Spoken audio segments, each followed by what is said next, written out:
안녕하세요. 안녕하세요. 오늘부터 한국사 능력검정시험 3급 대비반, 중급이 아니라 3급 대비반으로 준비를 하셔야 되고 시험은 보신 분들도 있을 테고 아니면 처음 준비해 보시는 분들도 있을 테고요. 같이 한번 준비해 보도록 하겠습니다. 한국사 능력검정시험의 특징들이 여러 가지가 있는데 제가 중간중간에 말씀을 드릴 겁니다. 크게는 이 시기가 굉장히 범위가 넓습니다. 그 범위 내에서 50문제의 문제가 나오는데 굉장히 골고루 나와요. 골고루. 한 시기도 빠지는 곳이 없습니다. 그래서 여러분들께서 어떻게 공부를 하셔야 되냐, 이 선발고사가 아니라 합격이냐 불합격이냐 기본 자질로서 요구되는 자격증이기 때문에 여러분들께서 100점을 맞으실 필요는 없어요. 그래서 70점 이상을 맞는 것을 목표로 하되 시험 간의 난이도 차이가 조금 있기 때문에 85점 정도를 획득할 수 있는 것을 목표로 수업을 진행하도록 하겠습니다. 그리고 시간 분배가 굉장히 힘드실 거예요. 물론 지금 12월이고 아직 다음 시험이 많이 남기는 했었지만 요거 빨리 준비하시고 교육학이나 각자 전공에 집중하시는 게 좋을 것 같습니다. 그래서 시간 관리를 잘 하셔야 되는데 일단 이 시간에 선생님들 오신 분들께서는 4시간 동안 수업을 들으시고요. 이 내용에 대해서 복습하고 문제풀이 하시는데 한 2시간에서 3시간 정도 시간을 비워두셔야 될 겁니다. 개별 학습 시간. 그래서 주당 수업 4시간, 그 다음 2시간에서 3시간가량의 개별 학습 시간. 이렇게 해서 여러분들께서 7회 수업 들으시면 문제없이 획득을 하실 수 있을 것 같고요. 그 다음 제가 안내해 드리는 대로 진행하는 것이 가장 효과가 좋습니다. 왜냐하면 이거 계획을 짜고 언제 뭘 하고 이런 계획 세울 시간이 없어요, 여러분들께서. 그래서 전공이나 교육학에 집중을 하시고 이 한국사 능력검정시험은 학원의 스케줄에 따른다라는 생각을 하시는 게 좋으실 겁니다. 그리고 기존에 그 무료 강의나 이런 것들이 많이 있는데 항상 선생님들께서 말씀해 주시는 것들이 분량이 너무 과다하다. 보통 100강 정도가 넘는 것들이 이제 무료 강의로 풀려 있는데 그런 정도의 시간을 투자할 그 여력이 없으십니다. 그렇기 때문에 최단기간에 따실 수 있기 위해서는 여기 수업에 좀 집중을 해주시고 그 다음 제가 내드리는 과제들, 빈칸, 내용 점검, 그리고 기출문제 풀이 이런 것들을 밀리지 마시고 잘 해주시기 바랍니다. 자, 앞에 한번 보시죠. 앞에 한번 보시면 수업 진행을 먼저 안내를 살짝 해드리면 뭐 비슷합니다. 내용 흐름 파악하는데 제가 강의를 할 거고요. 기본 텍스트는 이 책을 가지고 할 겁니다. 따로 뭐 옆에다가 필기하는 것들은 많지는 않을 거예요. 거의 대부분의 표나 이런 것들이 들어가 있기 때문에 책을 가지고 바탕으로 하고 그 다음에 표를 통해서 한 번 더 복습하는 경우가 있습니다. 비교 분석을 하는 경우가 많이 있어요. 왜냐하면 문제 자체가 대부분이 어떻게 출제되냐면 비교 준거를 가지고 출제가 됩니다. 오늘 하는 내용에 대해서는 구석기와 신석기를 비교하는 문제들, 그러니까 구석기에 대한 내용을 물어본다면 오답지에는 신석기 이런 식으로 나와 있기 때문에 표로 정리하는 것이 가장 효과적이라고 할 수 있겠죠. 그래서 표는 제가 책을 통해서 혹은 필기를 통해서 판서를 통해서 말씀을 드릴 거고 그 다음 해당 기출문제가 매 챕터별로 몇 문제씩 넣어놨습니다. 그래서 그걸 중간중간 문제풀이를 해보고요. 그 다음 순서는 정치, 경제, 사회, 문화사 순으로 진행을 할 겁니다.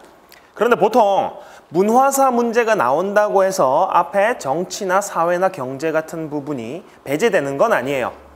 그러니까 문화재를 놔두고 이 문화재가 있었던 시기의 정치적 상황을 묻는 이런 문제들이 나오거든요. 그래서 이걸 좀 통합적으로 공부를 할 필요가 있다. 그리고 학습 순서도 말씀드리는데 이걸 제가 말씀드리는 이유는 어련히 다 알아서 하시겠지만 이것만큼은 그냥 신경 쓰지 마시고 학원에서 드리는 그 과제와 시간에 맞춰서 그냥 하시라는 의미에서 이거 한번 준비를 해봤는데요. 먼저 수업은 빠지지 말고 들으실 것. 왜냐하면 이 한국사 능력검정시험이 아까도 말씀드렸다시피 굉장히 영역이 넓습니다. 그래서 한국사 공부하실 때 이런 것들 경험해 보셨죠? 뒤쪽으로 근대로 가면 고구려 백제 신라를 다 까먹습니다. 이런 과정들. 그렇기 때문에 수업은 밀리지 마시고요. 분량이 굉장히 많습니다. 밀리지 마시고 그 다음 반복적으로 학습을 해주셔야 됩니다. 누구나 딸 수 있는 시험이지만 만만한 시험은 아니에요. 공부 안 하고도 붙을 수 있는 시험은 아닙니다. 자, 그렇기 때문에 두 번째, 이 첫 번째 수업을 들으시고요. 제가 오늘 나누어 드렸던 내용 점검 빈칸 문제 있죠? 이게 여러분들이 복습하시는 겁니다. 이걸. 그래서 오늘 배운 분량만큼 이 괄호를 채워 나가시면서 복습을 하시면 됩니다. 여기 한 30분 정도밖에 안 걸릴 겁니다. 내용 괄호에 빈칸 적으시면서 학습을 하시고 모르시는 부분만 책에서 다시 복습. 이게 여러분들이 하셔야 될 부분. 그 다음 또 하나가 제가 나눠드린 기출문제 풀이가 있습니다. 기출문제가 20회에서 25회까지 최근 6회까지를 모아놨어요. 총 300문제죠. 300문제. 6회 300문제. 요걸 여러분들께서 풀게 될 겁니다.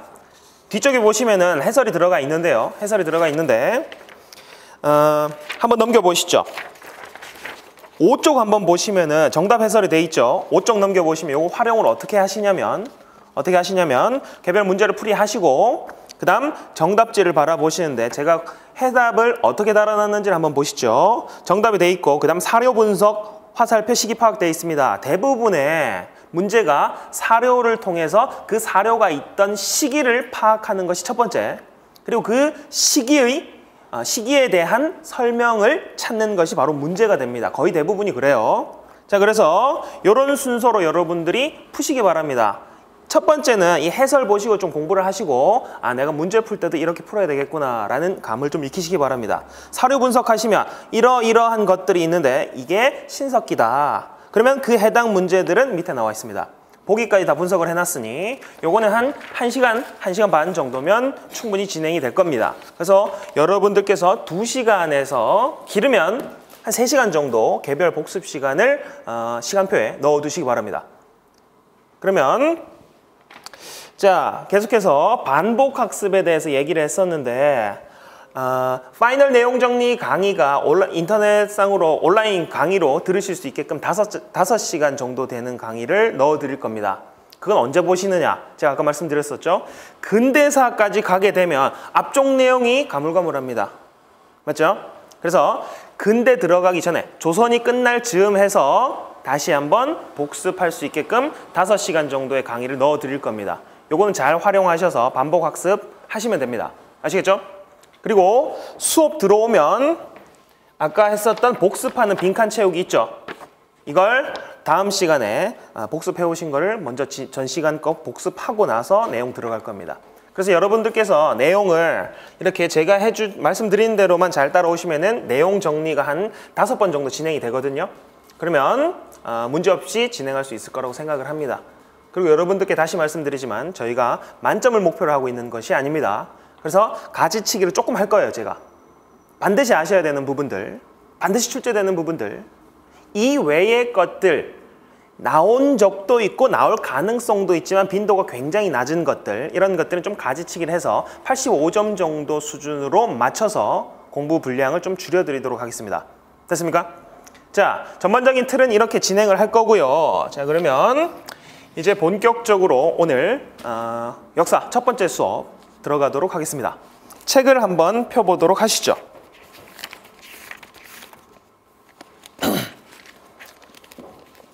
자, 14쪽부터 한번 볼 텐데요. 14쪽부터 구석기 시대와 신석기 시대라고 되어 있습니다.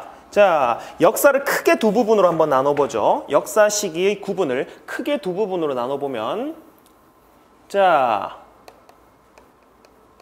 문자에 의해서 기록되어 있느냐를 가지고 기록 이전의 역사를 역사 이전 시기다. 그래서 선사시대라고 얘기를 합니다.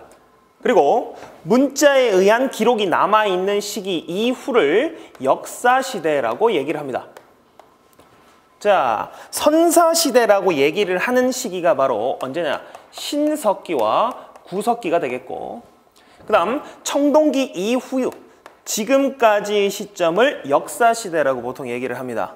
왜냐하면 청동기 때 우리 최초의 국가라고 하는 고조선이 등장을 했거든요. 그 고조선에 대한 기록들이 남아있기 때문에 이 이후를 이제 역사시대로 구분을 해서 공부를 하도록 할 겁니다. 그럼 먼저 선사시대부터 구분을 해보도록 하죠.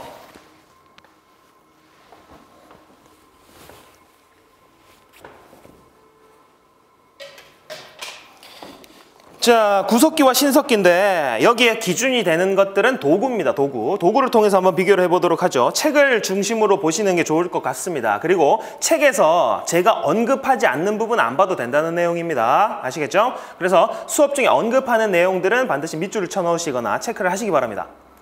자, 제가 아까 다시 말씀드리지만 선생님들께 제가 뭐 그냥 자율적으로 하게끔 이렇게 하는 게 더 좋을 수도 있겠지만 그냥 맡겨두시라는 의미에서 이런 것들 가이드를 좀 해드리도록 하겠습니다. 구석기 시대 한번 보시죠. 가장 오래된 시기인데 약 70만 년 전입니다. 시기적으로는 약 70만 년 전. 이게 당연히 우리나라의 구석기 시기를 얘기하는 겁니다. 우리나라의 구석기. 그 다음 보기에 하나 나올 수 있는 부분이기 때문에 오른쪽에 밑줄 한번 쳐놓을게요. 석기를 다듬는 수법에 따라서 전기, 중기, 후기로 다시 나눕니다. 구석기도요. 석기를 어떻게 다듬느냐에 따라서 전기, 중기, 후기로 나눴었다라는 것이 보기로 나왔었기 때문에 한번 알아두시기 바랍니다.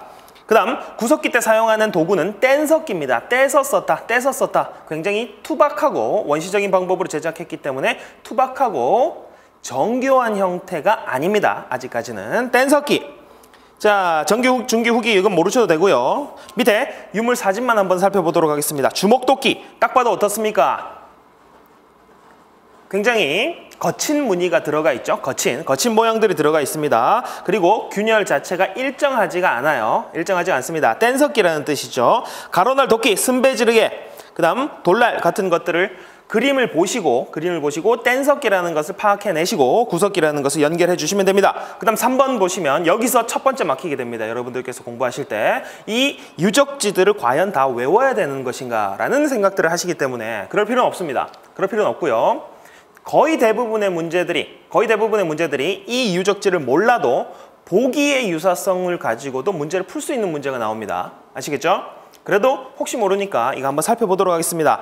구석기 때는 정착 생활을 하지 않았어요. 정착 생활을 하지 않았었고 이동 생활을 했었기 때문에 집을 잘 지을 필요가 없습니다. 그래서 대부분이 어디서 잤느냐? 동굴에서 잤어요. 동굴이나 강가에 막집 같은 거 지었습니다. 막집이 뭐냐면 나무 같은 거 그냥 비탈지게 세워놓고 비만 피하는 정도. 막집. 그렇기 때문에 자 유적지 한번 보시죠. 상원 검은모루 동굴 나오면 어디라고요? 구석기입니다. 구석기. 그 다음 밑에 연천 종곡리 유적지가 있어요. 연천, 경기도 연천에서 어떤 것이 발견됐었냐면 애슐리안 주먹도끼라는 대표적인 뗀석기가 발견됩니다. 이때 일화를 하나 해드리죠. 미군정기입니다. 때는 미군정기. 미국 병사가 그 연천을 흐르고 있는 한탄강변을 걷고 있었어요. 자기 한국인 여자친구와 걷고 있다가 커피가 좀 마시고 싶어가지고 돌을 쌓아 올려서 모닥불을 피웠는데 어디서 많이 본 돌이 있는 겁니다. 근데 하필 이 사람이 군대 전쟁에 참전하기 전에 군대 오기 전에 전공이 고고학이었어요. 그래서 사진을 찍어서 미국에 있는 교수한테 보냈더니 이거 대표적인 뗀석기 유물인 애슐리안 주먹도끼다. 그래서 여기서 남한에서 애슐리안 주먹도끼가 최초로 발견된 곳, 그것이 군부대 근처에 있는 연천 나오면 한번 찾아보시고요. 그 다음 3번, 4번도 한번 살펴봅시다. 나온 김에. 제가 아까 동굴이라 그랬었죠. 동굴. 요건 좀 꼼수로 공주 석장리, 석에 동그라미 한번 쳐보시고 웅기 굴포리, 굴에 한번 동그라미 쳐보시죠. 석굴 해서 석굴, 동굴, 구석기 이런 식으로 꼼수로 한번 외워보도록 하시겠습니다. 한국사가 이 용어 자체가 그냥 막무가내로 외워야 되는 것들이 많이 있습니다. 대부분은 아니에요. 근데 알고 보면, 풀어서 보면 그 의미가 다 있는 것들이지만 그런 것들은 제가 풀어서 설명을 해드릴 거고요. 그럼에도 불구하고 막무가내로 외워야 되는 것들이 좀 있어요. 그런 것들은 제가 그 나름의 방법들을 말씀드릴 테니까 문제 풀 수 있을 정도로만 그건 그때그때 좀 기술적인 방법 써가지고 말씀드리도록 하겠습니다. 자, 됐습니까? 동굴, 그 다음 석굴, 그 다음 연천, 구석기 유적지. 됐습니까? 오른쪽으로 넘어가서 자, 구석기 시대의 유물 보시죠. 유물 3번 보시면은 조령 1번부터 보시죠. 1번. 석기 사용했는데 이 석기가 바로 뗀석기였었고 사냥용으로 주먹도끼, 찌개, 찌르개 같은 것들 사용했었고 조리용으로 긋게, 밀게, 자르게 사용했었다. 요런 내용들 한번 봐두시고요. 그 다음 밑에 구석기 시대의 생활 보겠습니다. 1번 보시면 동굴이나 강가의 막집, 혹은 동굴이나 강가에 막집을 지어서 살았었다. 이 강가에 사는 이유가 있습니다. 강가에 사는 이유가 왜냐면 이때 당시에 아직 빙하가 덜 녹았어요. 굉장히 추운 시기입니다. 추운 시기면은 동물들도 몸집이 큰 동물들이 살아남습니다. 그래서 육상생 동물들을 사냥하기가 쉽지 않아요. 가장 손쉽게 잡아먹을 수 있는 것들이 물고기죠. 그래서 강가에 주로 거주를 합니다. 강가. 그 다음 2번에 평등사회입니다. 평등사회 한번 밑줄 쳐놓으시고, 평등사회, 이 계급이 발생하는 계기가 되는 것은 재산입니다. 재산. 경제적인 소득 격차에 따라서 이 계급이 발생하는 것인데, 이 소득 격차가 생겨나는 시점은 청동기 가서입니다. 청동기 가서. 청동기로 가야 됩니다. 평등사회. 그 다음 조각품 제작 한번 보시죠. 니은의 밑줄 한번 쳐보겠습니다. 고래나 물고기 새긴 조각들, 이런 것들은 사냥의 번성을 기원한다. 그 다음 밑에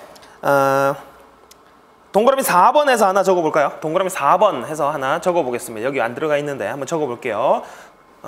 흥수아이 무덤이라는 무덤이 발견이 됩니다. 흥수아이 무덤. 이 아이, 사내 아이의 유골이 발견이 되는데, 시기를 따져보니까 구석기 시대의 유골이었었다. 근데 이걸 통해서 뭘 알 수 있냐면, 그 흥수아이 무덤 옆에 꽃가루가 뿌려져 있는 겁니다. 꽃가루. 꽃가루. 자, 사람이 죽으면 묻고 꽃을 옆에 같이 뉘어준다. 이건 뭘 의미하느냐면 사후 세계에 대한 인식을 하기 시작했었다. 구석기 때부터 이미. 흥수아이 무덤을 통해서 알 수 있는 것은 사후 세계에 대한 관심을 갖기 시작했었다. 구석기 때. 이거 발견하는 사람 이름이 김흥수 씨입니다. 그래서 그냥 흥수아이라고 이름을 붙여놨어요.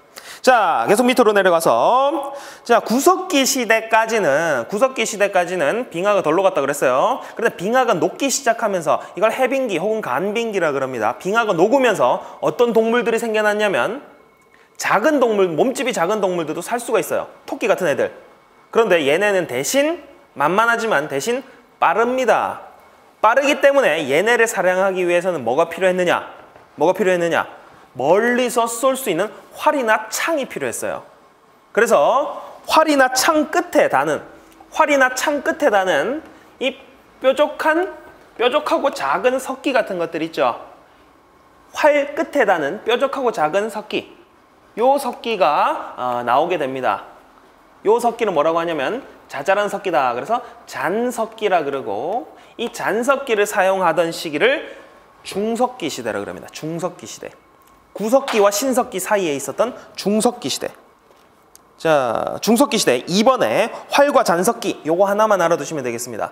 구석기와 신석기 사이에 작은 동물들이 생겨났는데, 얘네를 잡기 위해서 뾰족한 작은 끝에 다는 자잘한 석기가 생겨났었다. 그게 바로 잔석기. 중석기는 잔석기만 하나만 알아두시면 되고요. 넘어가겠습니다. 신석기로 들어가 보도록 하죠. 신석기. 자, 신석기는 BC 8000년경, 8000년경이라고 하는 곳도 있고 7000년경이라고 하는 곳도 있습니다. 8000년경. 자, 첫 번째 도구를 보시면은 가락바퀴가 나와 있네요. 가락바퀴. 가락바퀴 옆에 플러스 뼈바늘이라고 적어보시죠. 가락바퀴와 뼈바늘. 이 가락바퀴는 실을 짜는 겁니다. 실. 그래서 뼈바늘과 세트가 돼서 뭘 했느냐? 옷감을 제작하거나 그물을 짰었다. 옷감을 제작하거나 그물을 짰었다. 시기적으로는 신석기입니다. 신석기. 그 다음 두 번째 그림을 보시면은 간석기가 나오죠. 아까보다 어때요? 굉장히 매끄럽죠.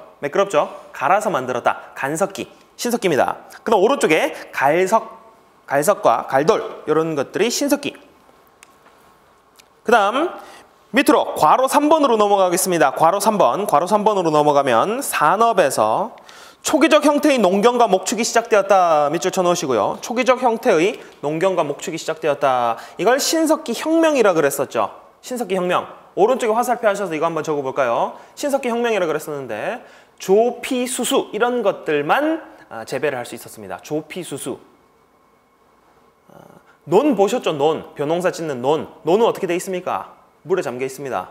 벼농사를 짓기 위해서는 수리시설이 확충이 돼야 돼요. 근데 이때는 그런 정도의 기술력이 없었습니다. 그래서 농사를 짓기는 시작했는데 벼농사는 못 지었다. 이게 신석기입니다. 벼농사를 못 지었다는 것은 생산량이 많지는 않았다는 겁니다. 지금 우리가 주식으로 삼고 있는 벼가 인구 부양력이 굉장히 높은 그 작물입니다. 평당 나오는 수확량이 가장 많은 게 벼예요. 벼와 밀. 그래서 이때는 아직 벼농사 못 지었기 때문에 생산량이 많지는 않았다. 농경 보시면은 B의 농기구에서 돌갱이, 돌삽, 돌보습 이런 것들이 사용되었었고, 그 다음 2번에 수공업. 니은에 밑줄 쳐놓으시죠. 가락바퀴와 뼈바늘을 통해서 그물이나 의복을 제작했었다. 그 다음 더 알아보기로 올라가겠습니다. 가운데 더 알아보기로 올라가 보면, 자, 토기가 나와 있죠. 토기 토기 동그라미 한번 해보시죠. 토기. 토기의 용도가 뭐라고 되어 있습니까? 토기의 용도. 곡식 저장이나 조리 도구로 활용했었던 것이 바로 토기입니다. 토기. 곡식을 저장해야 되는데 구석기 시대에는 채집 경제였었기 때문에 저장할 것이 없어요. 농사 안 지었기 때문에 구석기 때는 토기가 나오지 않습니다. 토기 안 나오고요. 신석기 때 이후에 토기가 등장을 합니다. 됐습니까? 첫 번째 토기 한번 보시죠. 첫 번째 토기는 이른 민무늬 토기입니다. 이른 민무늬 토기. 이르는 시기가 아직 이르다. 민무늬는 심플한 스타일. 무늬가 없다. 근데 이 무늬가 없는 심플한 스타일이 청동기 때 유행했던 그 토기거든요. 청동기 때 유행했던 토기. 그런데 신석기 때는 심플한 토기이긴 한데 아직은 조금 조잡해. 그래서 시기가 조금 이르다. 이른 민무늬라고 합니다.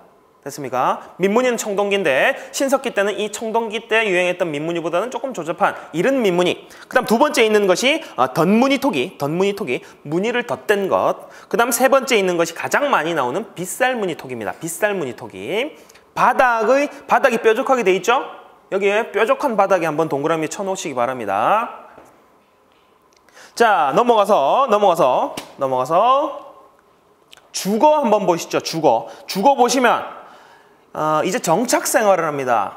농사를 시작했기 때문에 정착 생활을 했어요. 정착 생활. 그렇기 때문에 집을 잘 지을 필요가 있었어요. 그런데 주거 위치가 중요합니다. 강가나 바닷가에 움집이라는 집을 지었다. 강가나 바닷가에 움집이라는 집을 지었다. 왜 강가나 바닷가였냐? 농업 생산량 많다 그랬습니까? 아직 별로 없었다 그랬어요. 농업 생산량이. 생산량이 아직 덜했기 때문에 여전히 물고기를 더 많이 잡아먹었습니다. 그렇기 때문에 강가나 바닷가에 위치했었다. 요거 알아두시고요. 강가나 바닷가에 위치해줬었다. 그 다음 이 주거의 특징 한번 살펴보겠습니다. 이 주거의 특징. 앞에 한번 보시죠.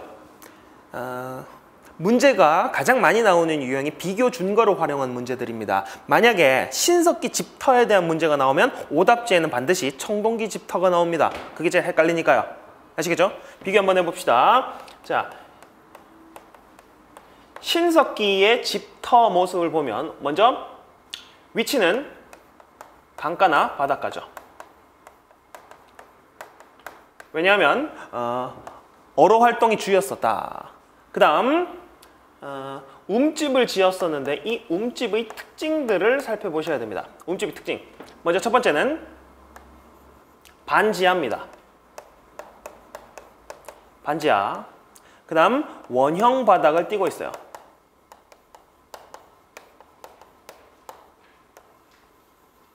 원형 바닥. 그 다음 화덕의 위치가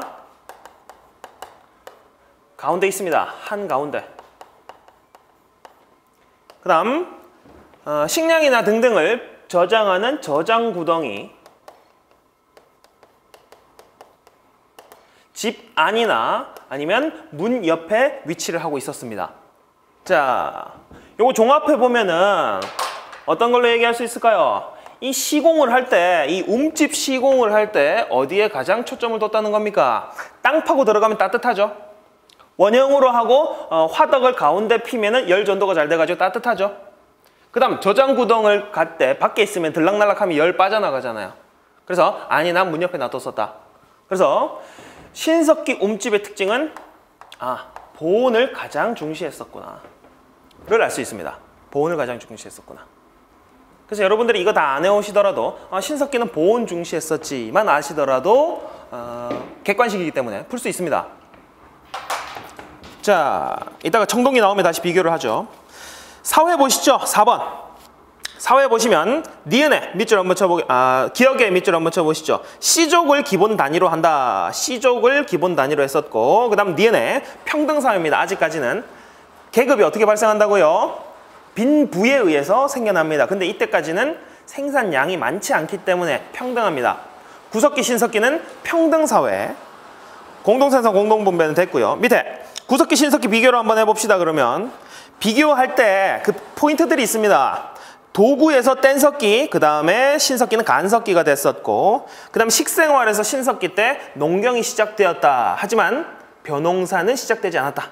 이게 굉장히 중요한 것들. 그 그다음 주생활은 구석기는 이동생활이었으나 신석기는 농사를 지었기 때문에 정착생활을 했었다. 의생활에서 뼈바늘과 가락바퀴를 통해 신석기 의복 제작, 그물 제작을 알 수 있고요. 사회에서는 둘 다 동일하게 평등사회였었다. 평등사회. 계급은 청동기 이후. 자, 그다음 괄호 4번으로 넘어가겠습니다. 괄호 4번 밑으로 내려가서 신석기 시대 신앙을 보시면 하나만 주의하시면 됩니다. 자, 요 애니미즘, 조상숭배, 토테미즘, 샤머니즘 이런 것들이 신석기 때 나왔다라고 일단 알아두시고 주의하실 건 하나입니다. 뭐냐? 애니미즘하고 애니멀과는 관계가 없다라는 겁니다. 애니멀과는 관계가 없다. 동물과는 관계가 없어요. 애니미즘은 정령숭배입니다. 정령숭배. 영혼이 존재한다라고 하는 정령숭배. 영혼, 정령숭배가 애니미즘. 애니멀과는 관계가 없어요. 조상숭배, 그 다음 토테미즘이 바로 동물숭배와 관계가 있습니다. 토테미즘, 토템. 자, 동물숭배. 그 다음 샤머니즘은 샤먼, 무당, 주술사를 샤먼이라고 합니다. 그래서 주술사의 존재를 인정하는 것이 샤머니즘. 이러한 형태의 원시신앙이 언제 나타났다? 바로 신석기 때 나타났다.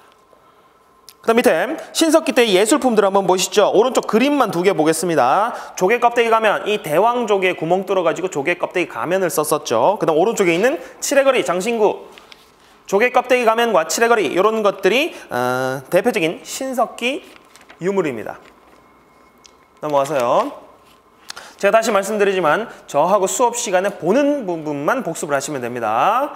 자, 이제 청동기로 들어가 보도록 하죠. 청동기. 청동기 때는 당연히 청동기를 쓰는 시기고, 하지만 요거 알아두세요. 청동기는 굉장히 귀하고 무른 금속입니다. 물러요. 굳기가 세지 않은 금속이에요. 이거 알고 들어가겠습니다. 밑에 시기는 보실 필요 없고요. 시기는 안 나옵니다. 시기 보실 필요 없고. 이번에 청동기 시대 유물 한번 볼게요. 1번 석기의 반달 돌칼이라고 있죠. 동그라미 해보시죠. 석기의 반달 돌칼. 석기는 굉장히 귀하고 무른 금속입니다. 그래서 농사 지을 때 함부로 쓸 수 있는 게 아니에요. 아시겠죠? 청동기는 농기구로 사용하지 않았습니다. 청동기 때도 농기구는 석기를 사용했다. 그 대표적인 석기가 바로 반달 돌칼.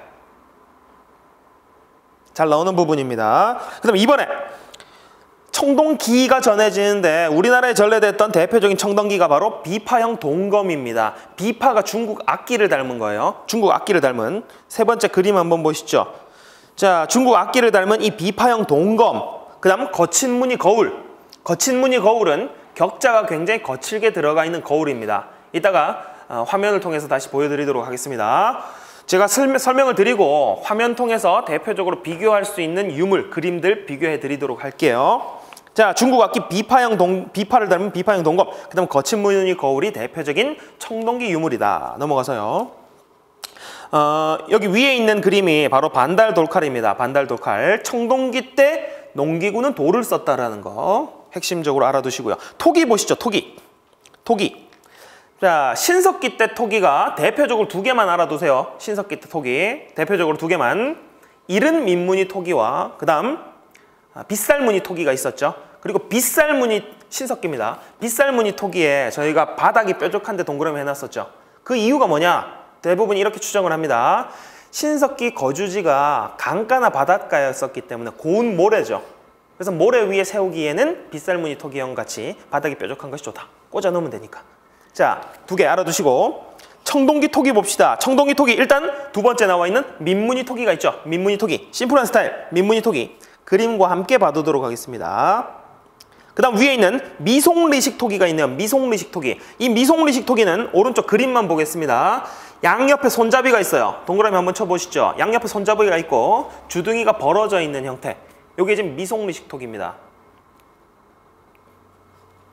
그 다음 이 미송리식 토기는 또 하나 더 고조선의 대표적인 토기 형태다라고 알아두세요. 고조선의 대표적인 토지 형태입니다. 토기 형태. 그 다음 민무늬 토기 밑에 이것도 하나 써볼까요? 붉은 간토기라고 하나만 적어보겠습니다. 붉은 간토기. 이렇게 세 가지 형태가 청동기를 대표하는 토기 형태입니다. 붉은 간토기. 이따가 그림으로 다시 보여드리겠습니다. 자, 4번 주거지 한번 볼게요. 주거지. 주거지도 마찬가지로 움집인데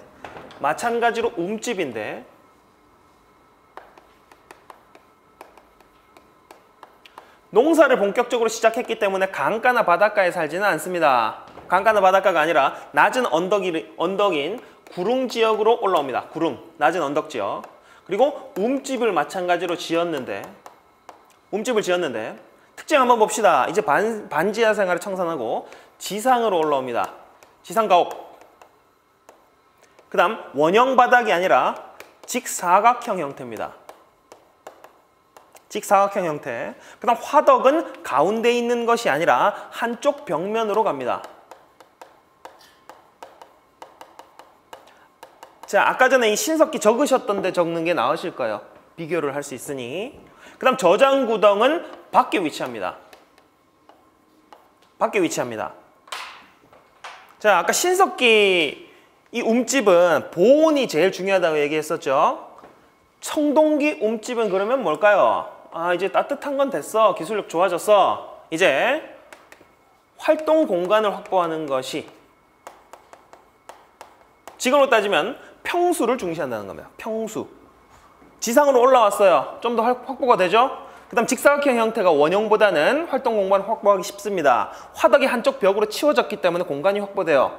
그 다음 저장구동도 밖에 나가 있기 때문에 공간이 확보가 됩니다. 활동 공간 확보.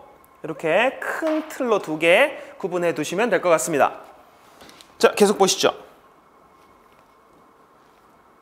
그 다음 5번에 무덤 한번 보겠습니다. 무덤 형태가 있는데, 자, 구석기나 신석기 때는 계급이 있다 없다 어떻게 말씀드렸습니까? 신석기 구석기 때 없었죠.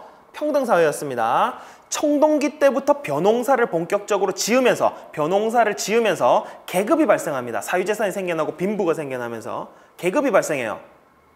그래서 이 계급이 높은 사람, 그 무리들 중에 지도자가 나옵니다. 무리군, 지도자장. 그래서 군장이 등장을 합니다. 무리의 우두머리. 그 우두머리들이 죽으면 조금 다른 형태의 무덤을 만들기 시작을 했었죠. 그게 바로 어떤 형태냐? 밑에 있는 고인돌과 돌널무덤입니다. 돌널무덤. 밑에 나와 있는 사진이 탁자식 고인돌. 탁자식 고인돌은 이거 북방형 고인돌입니다. 북방형 고인돌. 밑에 화살표에서 하나 적어보시죠. 고조선에서 주로 출토됐었고요. 고조선. 그 다음 오른쪽에 있는 바둑판식 고인돌. 바둑판식 고인돌은 요거는 남쪽에서 주로 출토가 됩니다. 그 다음 돌널무덤이 뭐냐? 돌널무덤.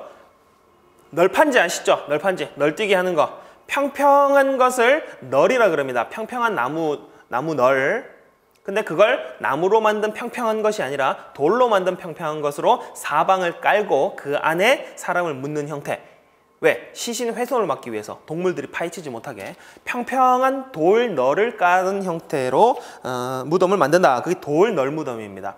돌로 만든 거는 고인돌과 돌널무덤. 이 청동기 시대 때입니다. 청동기. 됐습니까? 자, 밑에 사회의 변화 한번 보시면 2번만 밑줄 한번 쳐보시죠. 사유재산이 생겨나면서 계급사회가 형성되었다. 사유재산. 왜? 벼농사를 이때 지었기 때문에. 벼농사, 사유재산, 계급발생. 화살표 하셔서 군장이 등장하고 또 화살표 하셔서 고인돌, 돌널무덤. 이렇게 연결을 해주시면 될 것 같습니다. 자, 한국사에서는 흐름이 중요하기 때문에 그 흐름을 잘 연결해서 공부하시는 습관을 지니시기 바랍니다. 오른쪽으로 넘어가서 이 신석기와 청동기 시대의 집터 그림 한번 봐두시죠.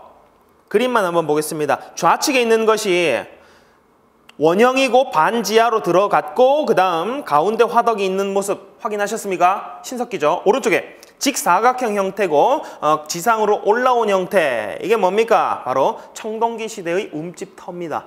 구분하실 수 있겠죠? 보시고.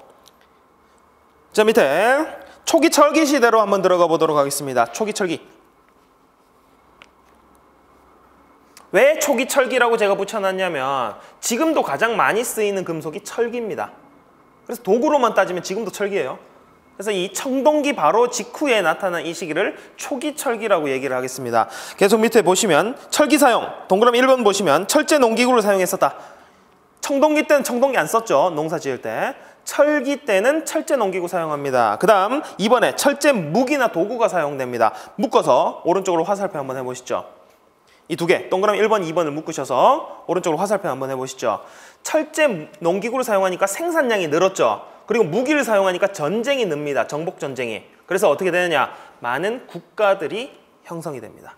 생산량이 늘고 정복 전쟁이 활발해지면서 국가 형태를 띤 여러 가지 국가가 나타나게 됩니다. 국가가 나타나게 되었다.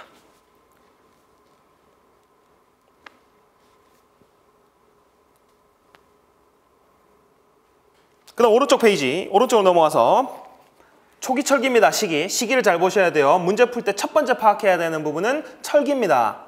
여러분들 제가 나눠드린 기출문제는요. 시기별로 잘라서 나눠드리기 때문에 시기를 다 알고 푸실 수는 있어요. 근데 실제 문제는 그렇게 안 나오죠. 당연히 시기를 구분하는 게 문제풀이의 첫 번째입니다. 그래서 계속 시기를 말씀드립니다. 지금 초기 철기고요. 초기 철기에 이 붓이 발견이 됩니다. 붓을 발견했다는 것은 한자를 사용했다는 거예요. 한자. 그것은 곧 뭘 의미하느냐? 중국과의 교류가 시작되었다. 자, 초기 철기 붓 발견, 한자 사용, 중국과의 교류. 그 다음 4번에 중국과 교역이 확대되는 모습, 명도전, 오수전, 반량전 같은 화폐들이 나옵니다. 여기서 여러분들께서 봐두셔야 되는 그림은 세 번째 있는 명도전입니다. 명도전. 이게 돈이에요. 돈. 빛나는 검이죠, 검. 칼 모양의 이 화폐, 중국 화폐가 우리나라에서 발견됐다는 것은 중국과 교역을 했다를 보여준다. 그 다음 밑에 괄호 5번 여기 하나 체크 하나 해두시죠. 괄호 5번에 체크 하나 해두시고 괄호 5번에 체크 하나 해두시고 아까 저희가 살펴봤었던 대표적인 청동기 유물이 뭐가 있었습니까?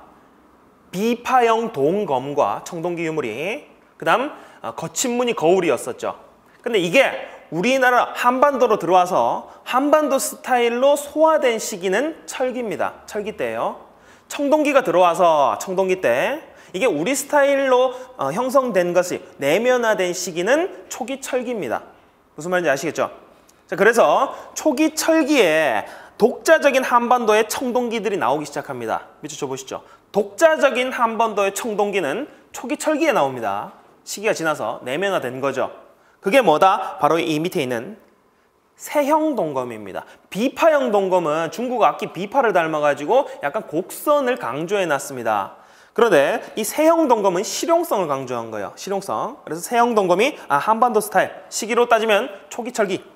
그리고 이 청동 제품들을 만드는 거푸집이 발견이 됩니다. 이것도 초기 철기, 거푸집. 그다음 오른쪽에 있는 이 잔무늬 거울이라고 있어요. 잔무늬 거울. 요건 이제 굉장히 자잘한 무늬가 들어가 있어요. 자잘한 무늬가. 이따 그림으로 보여드리겠습니다. 자잘한 무늬가 들어가 있는 잔무늬 거울. 자, 6번 보시면 토기가 제작이 되는데 이것도 마찬가지로 청동기 토기와 비교를 하셔야 되겠죠. 여기서 두 개 알아두실 거. 검은 간 토기와 덧띠 토기. 검은 간 토기는 검은색 염료를 썼었던 그 토기고, 그 다음 오른쪽에 덧띠 토기는 주둥이 부분에 띠를 두른 형태입니다. 주둥이 부분에 띠를 두른 형태. 자, 7번. 그 다음 이 무덤 형태에서 널무덤과 독무덤이라는 형태가 나옵니다. 아까 청동기 때 무덤은 뭐였습니까? 고인돌과 돌널 무덤이었었죠? 고인돌과 돌널 무덤. 자, 철기로 가면 돌로 널을 만드는 게 아니라 이제 나무로 만듭니다. 나무판으로. 그래서 나무 빼고 널무덤이라고 합니다. 널무덤. 그 다음 독무덤이 나오죠. 독무덤. 독무덤은 항아리 2개를 엮어놓은 형태. 독무덤. 장독 2개를 엮어놓은 형태. 독무덤. 8번. 족장의 권력이 강화됐었다. 1번에 선민사상이 등장을 합니다. 이때부터는 선민사상. 선민사상이 뭡니까? 우리 민족의 우월성을 드러내는 것. 주로 어디에 들어가 있습니까? 건국신화에 들어가 있습니다. 건국신화. 나라가 언제 활발하게 형성이 되었다고 얘기했었죠? 초기 철기입니다. 정복전쟁 활발해지면서. 그래서 선민사상들이 많이 등장했었다. 그런데 이 선민사상은 실질적으로는 화살표에서 적어보시죠. 화살표에서 청동기 국가인 고조선 때부터 나오기 시작했습니다. 선민사상, 청동기 고조선 때부터 나오기 시작했었다. 그 다음에 2번에 군장의 지배력이 강화되었었다. 됐고요. 오른쪽으로 넘어가시고 한쪽 넘기시고 앞에 한번 보시죠. 앞에 한번 보겠습니다. 앞에 화면을 한번 봐주시고 자, 비교를 한번 해보도록 하죠. 좌측에 있는 것이 중국 악기를 닮은 비파형 동검. 비파형 동검, 이것이 이제 청동기고요. 청동기. 그 다음 이 청동기가 우리 내면화되어서 독자적인 한반도 스타일로 소화된 시기가 바로 초기 철기. 그때 나온 것이 세형 동검. 비교됩니까? 자, 그 다음 거친 무늬 거울, 청동기를 대표하는 거친 무늬 거울, 그리고 한반도 스타일로 된 초기 철기에 나왔었던 이 잔무늬 거울, 무늬 자체가 격자가 굉장히 거칠고 굉장히 세심하게, 세밀하게, 정교하게 구분이 되어 있습니다. 잔무늬. 됐습니까? 그 다음 넘어가서 청동기 토기 보시죠. 좌측에 나와 있는 것이 손잡이 달렸고 주둥이 벌어진, 저거 뭡니까? 미송리식 토기였었죠. 미송리식 토기. 그 다음 민무늬 토기 유행했었고, 그 다음 이 붉은 간토기입니다. 붉은 간토기. 철기 때 토기는 덧띠 토기. 덧띠 토기. 덧띠. 띠를 어디다 둘렀다고요? 주둥이에 두른 겁니다. 여기에 이렇게 돼 있는 것들은 아니에요. 자, 그리고 우측에 있는 것은 검은 간토기. 검은 간토기. 헷갈리니까 이렇게 보겠습니다. 청동기 때는 붉은색이었는데 철기가 되니까 화력이 세져서 까맣게 탔다. 이렇게 그냥 이해를 하세요. 아시겠죠? 붉은 간토기, 검은 간토기. 됐습니까? 자, 그러면 22쪽 밑에 있는 문제 1, 2, 3번 세 문제 한번 풀어보시죠. 해설은 보지 마시고 한번 풀어보세요.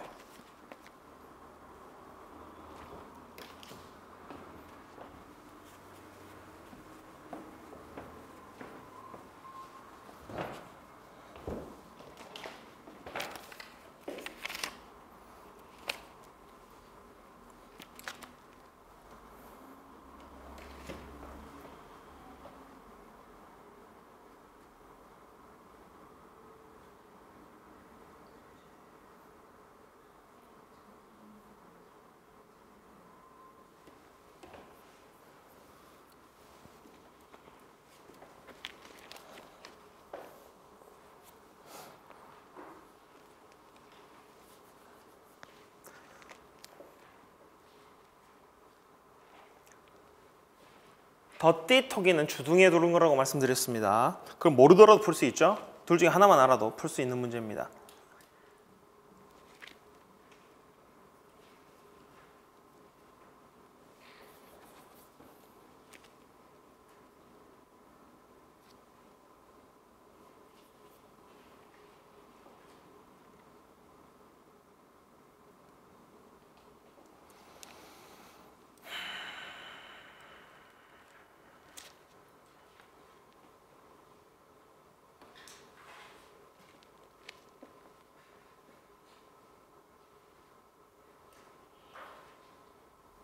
자, 같이 한번 풀어보도록 하겠습니다. 같이 한번 풀어보도록 하죠. 문제 푸실 때 첫 번째 파악하셔야 되는 부분은 바로 시기를 파악하는 겁니다. 시기. 자, 1번 보시면은 좌측에 있는 것이 덧무늬톡입니다. 덧무늬톡이. 몸통에 무늬가 들어가 있는 것. 이런 것들은 덧무늬입니다. 덧띠톡이는 어디라고요? 덧띠톡이. 그렇죠? 철기를 대표하는 덧띠톡이는 주둥이 부분이에요. 그 다음 오른쪽에, 이건 모르셔도 풀 수 있죠. 오른쪽에 있는 조개 껍데기 가면과 칠해거리, 요걸 통해서 뭘 할 수 있습니까? 시기 파악해 보시죠. 신석기구나, 신석기. 아, 신석기 때 이 샤머니즘이 나타났었죠. 무당, 샤머니즘. 이거 조개 껍데기 가면 이런 거 주로 누가 썼겠습니까? 그 사람들. 그래서 그런 식으로 연결을 해 두시면 신석기 파악해 보시고요. 밑에 보시죠. 근데 이 문제가 안 좋은 문제인 게 뭐냐면 위에 그림을 둘 다 몰라도 풀 수가 있습니다. 둘 다 몰라도 풀 수가 있어요. 보시죠. 두 개로 골라야 되죠. 어쨌거나. 객관식이니까. 기억! 주로 해안이나 강가에서 움집을 짓고 살았다. 해안이나 강가에서 움집, 신석기죠. 신석기. 그 다음 두 번째, 무리를 이루어 큰 사냥감을 찾아 이동생활을 했었던 것은 농사 시작 안 했었던 구석기죠. 구석기. 그 다음 디귿.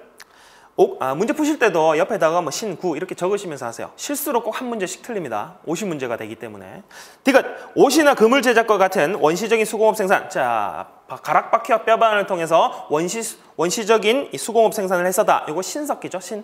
그 다음 리을. 전문 장인이 출연하였으며 사유재산과 계급이 발생했다. 사유재산이 생겨나려면 벼농사 지어야 된다. 벼농사 언제? 바로 청동기입니다. 청동기. 그래서 두 개를 고르려면 구석기 하나밖에 없고 청동기 하나밖에 없고 두 개 있는 신석기.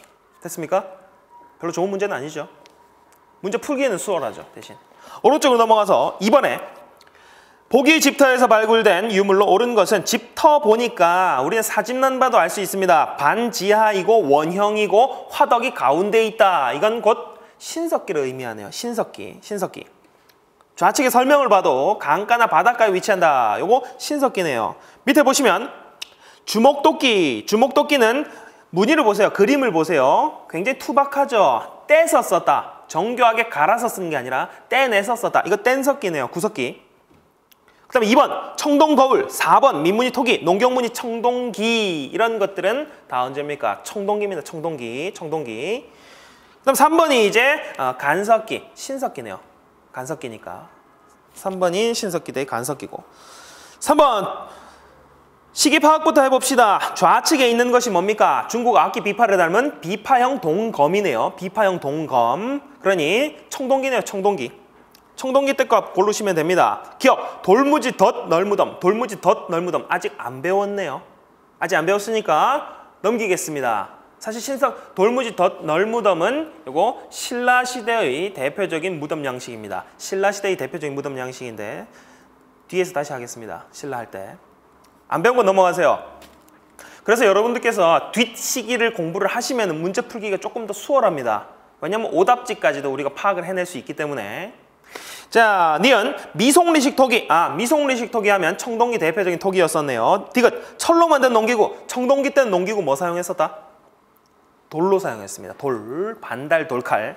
반달 돌칼, 청동기. 리을, 권력을 가진 지배자가 출현하였었다. 계급 발생, 청동기 맞네요. 니은과 리을.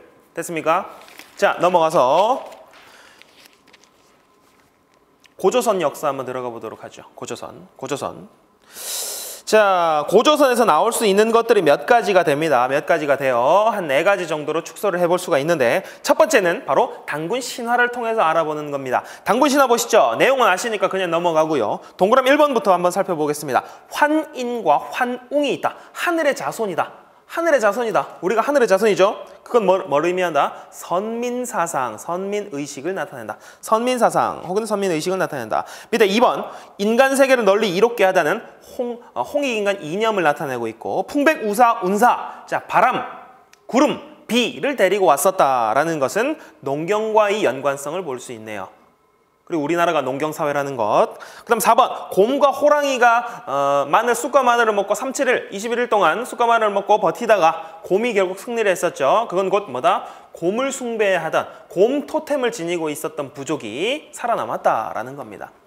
그 다음 5번에 환웅과 웅녀의 결혼. 환웅은 하늘에서 내려왔어요. 하늘에서 내려온 사람은 상징적으로 뭘 의미하느냐? 북방계통의 민족이 내려온 걸 얘기합니다. 그 다음 웅녀는 뭡니까? 웅녀. 그 지역에서 곰을 믿고 있던 부족. 그러니까 한마디로 얘기하면 북방계통 민족 더하기 곰을 믿던 토착 세력이 연합해서 만들어진 국가가 바로 고조선이다. 6번 단군 왕검. 단군 동그라미 왕건 동그라미. 따로따로 동그라미 한번 해보시죠. 우리가 단군 할아버지 하지만 단군 할아버지의 이름은 단군이 아니었습니다. 단군은 호칭이에요. 마치 왕과 같은 대통령과 같은 호칭입니다. 단군은 원래 단골레라고 해서 제사장을 얘기해요. 제사장, 제사 지내는 사람. 왕검은 정치 지도자입니다. 그런데 이 호칭을 한 명에게 다 불렀다. 그건 곧 뭘 의미하느냐? 재정 일치 사회를 보여주고 있다. 됐습니까? 고조선 사회에서 대해서 나올 수 있는 내용 첫 번째 바로 이겁니다. 두 번째 오른쪽 페이지로 넘어가셔서 두 번째 나올 수 있는 부분은 바로 이 지도입니다. 지도. 바로 이 지도 보시면은 고조선의 세력 범위를 볼 수 있어요. 그런데 정확한 위치는 알 수 없지만 대략적으로 이 정도가 고조선의 세력 범위였었다를 파악할 수 있게 해주는 유물이 있습니다.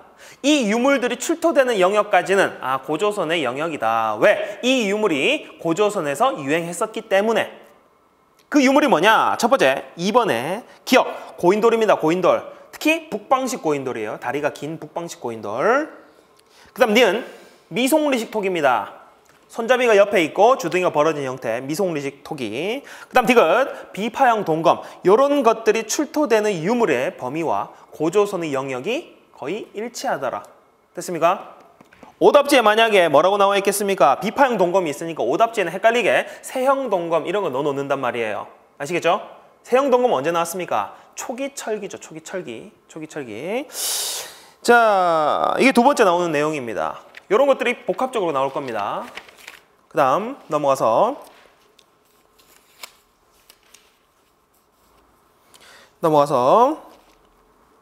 자 여기 하나가 빠져 있네요. 여기 뒤쪽에 있네요. 자, 세 번째 나올 수 있는 것 바로 위만 조선에 대한 내용입니다. 위만 조선, 위만 조선, 위만. 자, 괄호 2번 한번 보겠습니다. 괄호 2번 보시면 동그라미 2번의 밑줄 한번 쳐보시죠. 진한 교체기, 이건 중국입니다. 중국에 한나라가 들어오던 시기에 위만 동그라미 보시죠. 위만이라는 인물이 중국인입니다. 원래 중국인인 위만이 고조선으로 들어옵니다. 고조선으로 들어와요. 화살표 보시죠. 그냥 이민 오려고 하면 잘 안 받아줍니다. 지금도 마찬가지죠. 뭔가 좀 전문직이 있어야 됩니다. 이 위만이 뭘 가지고 들어왔느냐? 바로 철기를 가지고 들어왔습니다. 철기. 청동기 국가인 고조선에 철기를 처음으로 가지고 온 인물이 바로 위만입니다. 한번 적어보시죠. 철기를 도입했다. 위만이 철기를 도입했었고, 그 다음 3번에 고조선의 왕이었었던 준왕의 신임을 얻고 수비 책임자로 임명되었으나 니은에 밑줄 쳐보시죠. 준왕을 축출한 후에 스스로 왕위에 등극을 합니다. 왕위에 등극을 해요. 위만이라는 인물이. 그래서 이때부터 우리는 당군조선과 구분해서 위만조선이다 라고 얘기를 합니다. 위만조선. 철기를 가지고 온 위만이 이제 왕이 되었었다. 그러면 이런 질문을 할 수 있습니다. 위만이 중국 사람인데 중국 사람이 우리나라 왕이 됐으니까 고조선은 위만조선은 당군조선과 다르게 우리 민족 역사가 아닌 것이 아니냐라고 얘기할 수 있습니다. 근데 이 위만조선도 우리 민족 역사로 볼 수 있는 근거들이 몇 가지가 있어요. 그게 밑에 있죠. 밑에. 자, 첫 번째 기억. 고조선으로 들어올 때 상투를 틀고 조선 옷을 입고 들어왔다. 상투는 이 고조선 스타일입니다. 그래서 이런 모습을 가지고 왔었기 때문에 망명한 거다. 국적 바꾼 거다, 이 사람이. 그 다음 두 번째, 나라 이름 그대로 조선이라고 했었고, 세 번째, 고위직에 올라간 사람들을 보니까 고조선 출신들이 많더라. 아, 이거 고조선이구나. 이 사람이 그냥 우리나라 들어온 거구나. 그래서 위만조선은 우리나라 민족국가로 바라봅니다. 우리 역사를 계승했다. 그 다음 밑에 하나만 더 적어볼까요? 5번 해서 5번. 이 위만조선이 굉장히 번성을 했었습니다. 번성을 했었어요. 뭘로 번성을 했었느냐? 고조선의 영역 범위가 만주 지역에서 한반도 북부까지죠.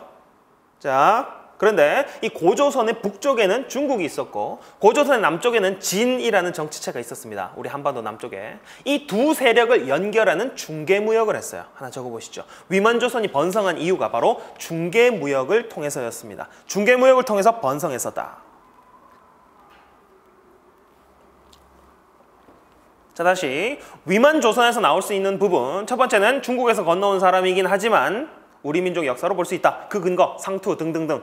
그 다음 철기를 가지고 왔다. 그 다음 중개무역으로 번성했었다. 됐습니까? 넘어가서요. 오른쪽 페이지는 그냥 넘기세요. 넘기시고 28쪽 보시고, 자, 괄호 4번 보시면 한나라가 쳐들어옵니다. 우리나라를 쳐들어와서 3번 지배층의 내분으로 BC 108년에 왕검성이 함락되었다. 왕검성이 함락되었다. 누구에 의해서? 중국 왕조인 한나라에 의해서 위만조선이 망합니다. 고조선이 없어졌어요. 그 후에 한나라가 우리 고조선이 있던 영역에 만든 정치체가 있습니다. 그게 뭐냐? 한사군이라는 4개의 행정구역입니다. 다시 얘기해서 한나라가 위만조선을 멸망시키고 나서 여기에 지들 행정구역 4개를 만들었다. 그 4개 중에서 여러분들이 아셔야 될 것은 현도군, 임등군, 진번군은 됐고, 이건 놔두시고 한사군이 있었는데 그 중에서 낭랑군이라는 이름만 한번 알아보시죠. 동그라미 1번 보시면 낭랑만 동그라미 해두시죠. 낭랑. 한군현, 한사군 중에서 낭랑군만 알아보시면 됩니다. 우리 호동왕자 낭랑공주 그 서로 아시죠? 그때 그 낭랑입니다. 낭랑공주가 이 낭랑이에요. 옆에 있는 3개의 군은 일찌감치 소멸됩니다. 우리의 저항으로 일찌감치 소멸됐지만 낭랑은 계속해서 살아남았어요. 오른쪽으로 화살표해서 몇 가지 적어보도록 하겠습니다. 낭랑, 오른쪽으로 화살표 하셔서 첫 번째, 변한으로부터 철을 수입합니다. 나중에. 삼한 중에 하나인 변한으로부터 철을 수입했었다. 여기 하나고, 두 번째, 고구려 미천왕 때 가서야 낭랑군이 사라집니다. 그만큼 오래 살았어요. 오래 살아남았어요. 이 낭랑이라는 체제가. 고구려 미천왕 때 가서야 사라집니다. 나중에 고구려 미천왕을 다시 얘기를 할 겁니다. 기억 한번 해보시죠. 자, 지금 고조선에서 나올 수 있는 것들 단군 신화를 통해서 한번 살펴보는 것. 그 다음 고조선 영역 범위를 알 수 있게 해주는 유물들. 그 다음 위만조선 관련된 내용들. 그 다음 네 번째 마지막이 바로 고조선 사회의 사회상을 알 수 있는 8조 법금입니다. 자, 4번 보시죠. 4번. 한서지리지에 기록된 8조법 밑줄 쳐보시죠. 한서지리지에 기록된 8조법. 자, 문제가 어떻게 나오는지 보겠습니다. 문제가 어떻게 나오는지 보겠습니다. 고조선 사회에 대한 특징으로 옳지 않은 것은 이렇게 나오고 첫 번째 보기로 이렇게 나옵니다. 고조선 사회의 모습은 한서지리지에 나와 있는 모습을 통해 살펴볼 수 있다. 이렇게 나옵니다. 그래서 한서지리지를 아셔야 돼요. 한서지리지에 고조선의 법이 8개가 있다라는 내용이 들어가 있더라. 오른쪽으로 화살표 하셔서 그 8개 항목이 다 적혀 있는 게 아닙니다. 한서지리지에 뭐라고 적혀 있냐? 고조선의 법이 8개 있다. 이게 첫 번째 줄. 두 번째 줄은 그 예로 3가지를 적어 놓고 있습니다. 그래서 화살표에서 적어야 될 것은 8조법 중에서 3개만 전한다라는 거죠. 한번 적어보시죠. 한서지리지에 8조법이 나와 있는데 그 중에서 3개만 전해지고 있다. 한번 보겠습니다. 첫 번째, 사람을 죽인 자는 그 즉시 죽음으로 갚는다. 이건 뭡니까? 고대법의 특수성을 보여주는 복수법입니다. 이 복수법. 그 다음 또 하나는 생명존중, 생명존중. 두 번째, 남에게 상처를 입힌 자는 곡식으로 배상한다. 이것도 뭐 생명존중이 들어가 있고 노동력 중시도 들어가 있고 곡식 배상이니까 사유재산도 들어가 있네요. 사유재산. 그 다음, 도둑질한 자는 남자의 경우에는 몰입하여 그 집 종, 그 다음 계집 종, 그 다음 속죄코자 하는 사람은 50만 전에 돈을 내야 된다. 종이 있으니까 계급사회라는 것을 알 수 있고요. 그 다음 돈을 냈다라는 것이 들어가 있기 때문에 화폐 사용을 알 수 있네요. 고조선 사회의 특징. 요거는 앞에 있는 이 세 조항들이 보기로 나옵니다. 나오고 나서 이걸 통해서 유추할 수 있는 고조선 사회의 특징을 묻는 문제이기 때문에 이 내용과 연결만 지어두시면 됩니다. 외울 것도 별로 없죠. 자, 고조선에 대해서 나올 수 있는 4가지 유형을 다 살펴봤습니다. 오른쪽에 보시죠. 오른쪽에 한 문제 같이 보겠습니다. 같이 보겠습니다. 다음 건국 이야기를 읽고 학생이 추론한 것으로 적절하지 않은 것은 옛날 하늘나라의 고조선 당군 설화에 대해서 나와 있네요. 자, 1번 토테미즘이 있었다. 토테미즘 있죠. 곰숭배. 2번 농경생활했다. 풍백, 운사를 데리고 내려왔다. 그 다음 3번 재정일치사회였다. 당군, 왕검을 통해서 알 수 있고요. 4번 모든 사람이 평등했다. 평등한 시기는 언제까지? 구석기와 신석기입니다. 청동기 때부터는 벼농사 지어지면서 사유재산 생겨나고 이 계급이 발생하게 되었다. 여러분들 공부하실 때, 복습하실 때도 좀 지겹더라도 어떻게 공부해야 되냐면 이거는 한국사 지금 7주 동안 여러분들께서 하실 거기 때문에 한국사 공부하는 방법입니다. 그러니 모든 사람이 계급 발생이 나오면 어디서부터 시작해야 되냐면 벼농사, 생산량 늘었다, 사유재산 생겨났다, 빈부격차 발생했다, 계급 발생했다, 그래서 군장 생겨났다, 군장국가인 고조선 발생. 이렇게 그 전에 있었던 선후 관계들, 인과성에 의해서 공부하는 습관을 들이시기 바랍니다. 적어도 7주 동안은. 아시겠죠? 자, 넘어와서요.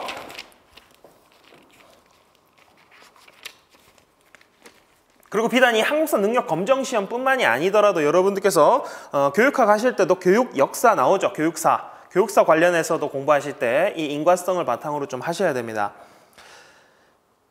자, 오른쪽 넘어가서요. 오른쪽 넘어가서 여러 나라 등장돼 있는데 보시죠. 먼저 지도부터 보겠습니다. 지도. 국가의 위치부터 파악을 한번 해볼게요. 국가의 위치. 가장 위쪽에 뭐가 있습니까? 송화강 지류에 부여가 있었고 부여. 그 다음 밑에 고구려가 있습니다. 부여와 고구려는 굉장히 밀접한 관계를 띠고 있어요. 고구려 시조인 주몽설화를 보면 주몽이 이제 알에서 깨어나기 전에 이게 흉흉하다 그래서 부여의 금화왕이 이걸 갖다 버려라. 마국간에 버리니까 말들이 품어주고 자 들에 버리니까 이제 새들이 품어주고 뭐 이런 것들 기억나시죠? 그곳이 바로 부여였습니다. 부여에서 태어나요. 부여에서 태어났다가 이제 남쪽 지역으로 내려와서 졸본 지역에서 고구려를 건국하는 겁니다. 건국 신화에서도 이렇게 연결된 것으로 봐서 부여와 고구려는 중첩되는 공통된 생활 양식이나 아니면 사회 풍속들이 많습니다. 아시겠죠? 자, 붙어있고 그 다음 밑에 함경도 지역에 이 옥저가 있습니다. 북한 쪽에 옥저 있었고, 그 다음 강원도 지역에 동해가 있고, 그 다음 밑에 있는 마한, 진안, 변안을 합쳐서 삼한이라고 얘기를 했었죠. 이 마한, 진안, 변안, 마한 자체도 수십여 개의 소국으로 이루어진 국가입니다. 그래서 마한의 대표 국가가 바로 백제국이에요. 이 백제국에서 나중에 어떻게 됩니까? 백제가 되는 거죠. 백제. 삼국 중에 진안에는 사로국이라고 있죠. 이 사로국에서 발전된 형태가 신라입니다. 신라. 그 다음 변안의 구야국에서 발전된 형태가 가야고요. 가야. 수많은 소국들로 이루어진 각각의 정치체가 삼한입니다. 그리고 가운데 있는 목지국 동그라미 해보시죠. 목지국. 이 수많은 국가들이 있어요. 삼한에는. 수많은 국가가 있는데 그 중에서 왕은 한 국가에만 존재를 합니다. 그 삼한의 왕이 어디 있었느냐? 바로 이 가운데 있는 목지국입니다. 목지국. 목지국 왕이 삼한의 왕 역할을 맡았었다. 자, 지리적인 위치 됐습니까? 지도 보고 파악하실 수 있겠죠? 이 나라 이름 말고 가나, 다라, 마로 표현을 해놓으면 찾으셔야 됩니다. 그 정도만 보시면 되고 넘어가겠습니다. 한 장 넘기셔서, 두 장 넘기셔서 한눈에 쏙쏙쏙 표만 보겠습니다. 이건. 이 초기 철기 국가들의 특성은 표만 볼게요. 표. 이 표만 보겠습니다. 무조건 한 문제 나옵니다. 무조건 한 문제 나와요. 이 표에 체크해 두시고 이 표에서 무조건 한 문제가 나옵니다. 자, 부여와 고구려는 같이 한번 묶어보시죠. 제가 아까 뭐라고 그랬었죠? 유사성이 존재한다라고 말씀드렸습니다. 유사성. 일단 기본적으로 고구려와 부여는 유사한 특성을 많이 가지고 있다를 알아두시고요. 그 다음 좌측을 한번 보겠습니다. 좌측. 좌측에 구분이 있죠. 구분. 여러분들께서 표가 나왔을 때 어떤 것부터 시작하는지가 굉장히 중요합니다. 역사 공부하실 때는. 보통 정치, 경제, 사회, 문화, 정경, 사문 이렇게 얘기를 하시는데 거의 대부분이 경제적인 부분부터 시작하는 것이 연결하기가 수월합니다. 아시겠죠? 이 표에서도 우리가 구분을 경제부터 한번 시작해 보도록 할게요. 경제. 자, 부여부터 보겠습니다. 부여. 부여는 반농, 반목 체제였어요. 반농, 반목. 자, 부여의 위치 한번 떠올려 보시죠. 저기 만주 지역, 북만주 지역에 유목민족 많이 사는 그쪽입니다. 그래서 농사도 짓지만 목축도 반이나 해요. 목축도 반이나 할 정도로 굉장히 목축이 비중이 높습니다. 반농, 반목. 됐습니까? 목축이 비중이 굉장히 높아요.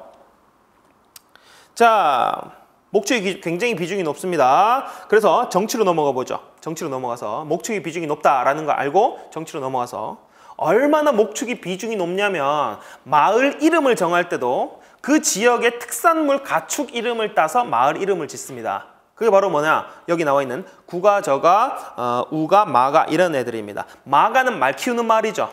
우가는 소 키우는 마을. 저가는 돼지 키우는 마을. 구가는 개 키우는 마을. 자, 이런 것들을 봐도 개가 식용으로 쓰였다는 것도 또 깨알같이 알 수 있네요. 자, 여기 이 4개의 마을을 합쳐서 뭐라고 하냐면 사출도라고 합니다. 사출도. 이 마가, 우가, 구가, 저가 같은 가축명을 딴 이 4개의 이 가문을 묶어서 사출도라고 합니다. 적어보시죠. 사출도. 이 사출도 더하기 왕 총 몇 개입니까? 5개죠. 사출도 더하기 왕. 그래서 이 부여의 정치체는 오부족 연맹체다. 혹은 오부족 연합이다. 이렇게 얘기를 합니다. 오부족 연합. 사출도 더하기 왕. 자, 왕이 4개의 가문하고 거의 비슷해요. 그냥 왕 타이틀만 단 것뿐입니다. 그래서 화살표에서 한번 적어보시죠. 왕권이 굉장히 미약합니다. 부여의 왕권은 미약합니다. 어느 정도 미약하느냐? 흉년이 들거나 가뭄이 들면 왕을 교체할 수도 있을 정도로 왕권이 미약합니다. 됐죠? 부여의 왕권 굉장히 미약하다. 됐습니다. 그 다음 밑에 내려와서 경제에서 일반 생산직에 있었던 농민들을 뭐라고 불렀느냐? 하호라고 불렀습니다. 하호. 하호도 동그라미 해보시고 고구려에서도 마찬가지로 일반 백성들을 하호라고 불렀습니다. 하호. 그리고 고구려의 정치도 한번 보시면 고구려도 마찬가지로 오부족 연맹체로 유지가 됐었습니다. 부여와 유사성, 오부족 연맹체. 자, 그렇지만 고구려는 초기에는 고구려도 왕권이 약했어요. 그렇지만 고구려 세 번째 점 있죠. 중앙집권국가로 발전을 하게 됩니다. 나중에 중앙집권국가로 발전한다. 다시 부여로 돌아오겠습니다. 부여의 경제, 그 다음 밑에 부여의 제천행사 보시죠. 제천행사. 제천행사, 하늘의 제사를 지낼 수 있다는 것은 국력이 어느 정도 강하다는 겁니다. 만약에 국력도 약한 놈들이 하늘의 제사를 지내려고 하면 주변 국가들이 가만두지 않아요. 국력이 강한 국가들만 있습니다. 부여 보시면은 영고라는 제천 행사가 있었어요. 12월 달에 영고라는 제천 행사가 있었습니다. 그냥 외우세요. 부영고. 부여니까 부영고. 그 다음 밑에 사회풍습 보겠습니다. 사회풍습. 사회풍습에서 순장, 지도자가 죽으면 그 지도자를 모시던 노예나 그 지도자가 아끼던 물품 같은 것들을 껴묵거리로 다 묻어버린 형태. 이게 순장입니다. 순장. 이 순장, 그 다음 형사취수. 형사취수는 형이 죽으면 형수를 그 동생이 책임져 주는 제도입니다. 야만적인 제도가 결코 아니고요. 이건 북방계통 민족들이 전투가 잦아요. 전투가 잦아요. 그 전투가 잦기 때문에, 그리고 또 여성들은 사회활동을 하기가 제약이 있습니다. 경제활동을 하는데 제약이 있어요. 그래서 전쟁이 잦으니까 형이 죽을 수도 있단 말이에요. 그러면 형수는 누가 책임지느냐? 그 동생, 전쟁에 나가지 않은 동생이 형수를 책임져주는 형태. 그게 형사취수제입니다. 북방계통 민족들에게는 보편적으로 나타나는 형태입니다. 자, 그 다음 우제전법. 우제전법은 소 발굽을 불에 그을려서 그 균열을 보고 점을 치는 것. 우제전법. 그 다음 일책시비법은 도둑질한 사람들은 그 도둑질한 물건의 12배를 배상한다. 일책시비법. 자, 요거 3개 한번 묶어보시죠. 4개 묶어보시죠. 순장, 형사취수, 우제전법, 일책시비법 묶어보시죠. 그리고 고구려를 연결합니다. 고구려도 동일합니다. 고구려에서도 이런 형태의 풍습들이 있었어요. 유사점이 굉장히 많죠. 그 다음 부여에서 은력이 사용됐다. 밑에 하나만 적어보겠습니다. 은력은 놔두시고요. 은력은 놔두시고 밑에 흰 옷을 즐겨 입었다라고 한번 적어보시죠. 흰 옷을 즐겨 입었다. 부여의 사회풍속, 흰 옷을 즐겨 입었다. 됐습니까? 부여였고 고구려로 들어가 봅시다. 고구려. 자, 고구려는 부여와 같이 오부족 연맹체였었죠. 오부족 연맹체. 상가, 고추가, 대로, 패자, 사자, 조이, 선인 이런 사람들이 있었는데 구분 한번 해보시고 사자, 조이, 선인만 밑줄 한번 쳐보시죠. 사자, 조이, 선인. 이런 직책들이 있었고 밑에 경제활동 보시면은 부여가 반농 반목인데 비해서 고구려는 약탈경제입니다. 약탈경제. 농사가 잘 안 돼요. 그래서 보기에 땅이 척박하고 농사가 잘 되지 않는다라고 나오면 우리 국가 중에서 땅이 척박해서 농사 안 된 곳은 고구려를 얘기하는 겁니다. 자, 그러면 얘네들은 뭐 먹고 살았느냐? 국력이 강했었죠. 국력이 강해서 그 국력을 바탕으로 해서 약탈 경제 체제를 가져왔었습니다. 그래서 훔쳐온 물품을 보관하는 저장 창고가 있어요. 그 창고 이름이 바로 부경이라는 창고입니다. 부경. 약탈물을 저장하는 창고. 부경.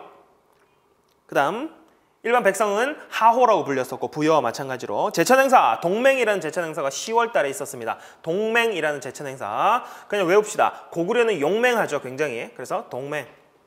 좀 말이 안 될 수 있겠지만 객관식이기 때문에 그냥 나오는 족족 이렇게 외워보도록 하겠습니다. 고구려 사회 풍속 보시죠. 동맹 밑에다가 화살표에서 이렇게 적어보시죠. 시조신 제사 이렇게 적어보세요. 국동대혈이라고 있어요. 큰 동굴에서 시조신에게 제사를 지냅니다. 이런 것들이 있으면 고구려다. 시조신 제사는 바로 주몽에게 제사 드리는 거죠. 큰 동굴, 국동대혈에서. 자, 밑에 사회풍속에서 순장, 형사치수, 우제전법, 일책시비법은 동일했었죠. 동일. 자, 그리고 결혼풍습에서 독특한 게 있습니다. 서옥제가 있어요. 서옥제가 뭐냐면 대릴사위제입니다. 대릴사위제. 처가집 가서 사는 거예요. 처가살이. 근데 이 형태를 한번 살펴봅시다. 어떻게 사는지. 처갓집에 혼인할 여자, 어린 나이의 여자와 혼인을 약속을 합니다. 그리고 그 처갓집에 들어가서 처갓집 뒷마당에 서옥이라는 작은 집을 지어요. 그래서 그 집에서 먹고 자고 하면서 이 여자가 클 때까지, 내 마누라가 될 이 여인이 클 때까지 그 집에서 먹고 자고 하면서 노동력을 제공해 주는 겁니다. 그리고 크면 데리고 오는 거예요. 자, 어쨌거나 처갓집에 가서 살죠. 초기에. 그게 바로 서옥제입니다. 요거는 오른쪽에 있는 옥저의 풍습인 민며느리제 있죠. 요거 동그라미 해보시죠. 요거와 대비되니까 같이 묶어두세요. 항상 비교 준 거 가지고 제가 계속 말씀드릴 겁니다. 무슨 말이냐면 오답지에 고구려 해놓고 대리사회제가 아니라 민며느리제를 넣어놓기가 쉽다는 겁니다. 문제 푸실 때, 공부하실 때 항상 이걸 염두에 두시고 공부하셔야 돼요. 자, 옥저의 민며느리제는 뭐냐면 민며느리제 말 그대로 신부가 신랑 집 와서 사는 겁니다. 어릴 때. 그러면 이 신부 키우는 돈은 다 신랑 집에서 되는 거죠. 그리고 이 신부가 커요. 그러면 다시 자기 집으로 갑니다. 그러면 신랑이 가서 지참금을 주고 사가지고 다시 오는 거예요. 자, 중요한 포인트. 둘 다 공통점은 매매혼이에요. 일단은 돈 주고 사거나 노동력 제공해주고 데리고 오거나. 그렇지만 형태가 어디에 가서 사느냐에 따라서 달라지기 때문에 대리사회제, 서옥제, 그리고 옥저의 민며느리제 구분 한번 해보시기 바랍니다. 고구려 다시 보시죠. 우제전법, 일책시비법 다 부여와 동일했었고 밑에 제가회의가 있네요. 제가회의. 여러 제자, 가는 가문이고요. 여러 가문들이 힘을 합쳐서 회의를 한다. 귀족회의의 전통을 보여주고 있는 고구려의 회의체, 제가회의. 그 다음 옥저 보시죠. 옥저와 동해, 옥저와 동해도 비슷한 점이 많습니다. 옥저와 동해도 유사성이 많습니다. 한번 묶어보시죠. 옥저와 동해도 유사성이 많습니다. 자, 일단 고구려가 약탈 경제였었죠. 어느 국가들을 약탈했느냐? 주 약탈 대상국이 바로 옥저와 동해입니다.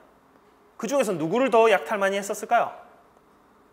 당연히 바로 붙어있는 옥저죠. 옥저. 보시죠. 밑에 옥저와 동해의 공통점. 왕이 없어요. 왜? 고구려의 간섭으로.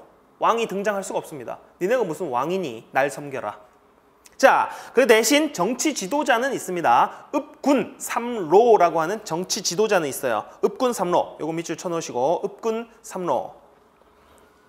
밑에 고구려의 압력과 수탈돼 있죠. 그래서 왕이 등장하지 못하는 군장 국가에 머무르고 맙니다.